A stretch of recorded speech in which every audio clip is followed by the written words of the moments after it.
hello' সকলোলৈকে মই হৈছোঁ হিমাংশী আৰু মই ডেইলি ব্লগ আপলোড কৰোঁ আৰু বৰ্তমান মই আছোঁ বিহাৰৰ মুংগেৰ জিলাত মানে মোৰ চচুৰালত মানুহজনৰ ঘৰত আৰু আমি যোৱাকালি গধূলি ফুৰিবলৈ গৈছিলোঁ মছলি তালাব বুলি কয় ভিতৰত আছে শিৱ বাবা মা পাৰ্বতীৰ মন্দিৰ আৰু বাহিৰত মন্দিৰৰ বহুত পুৰণা মাছৰ এটা পুখুৰী বুলি ক'ব পাৰি চফা চিকুণ ধুনীয়া আৰু মাছখিনি ইমান ধুনীয়া ডাঙৰ ডাঙৰ আৰু মানুহ দেখিলে মুখ কিখন মেলি দিলে যে খাবলৈ পায় সেইটো কথা সিহঁতে খুব ভালকৈ জানে আৰু ভিতৰত আছে এখন খুব ধুনীয়া পাৰ্ক গধূলিৰ সময় বতাহ মাৰি আছে আমাৰ ইমান ভাল লাগিছিলে কি ক'ম আৰু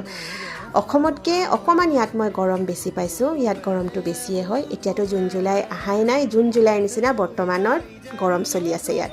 আৰু মাছখিনি খাবলৈ এটা চট্টুৰ প্ৰসাদ দিয়ে তাকে আমি লৈছিলোঁ আৰু দি আছিলোঁ দেখা পালোঁ ঢেৰ মাছ আৰু কৈ ফিছ বুলি যোনটো গল্ডেন কালাৰৰ যোনটো ফিছ হয় সেইটো মই ইয়াত কেইবাজনীও দেখিলোঁ আৰু লগতে দেখিলোঁ ডাঙৰে সৰুৱে বহুত কাছ ভগৱানৰ নামত খুলি দিয়া কাছ আমাৰ ইভিনিংটো খুব ধুনীয়াকৈ পাৰ হ'ল আৰু মোৰ ব্লগটো চাই কেনেকুৱা লাগিলে আপোনালোকে জনাবলৈ নাপাহৰিব আজিলৈ সকলোকে বাই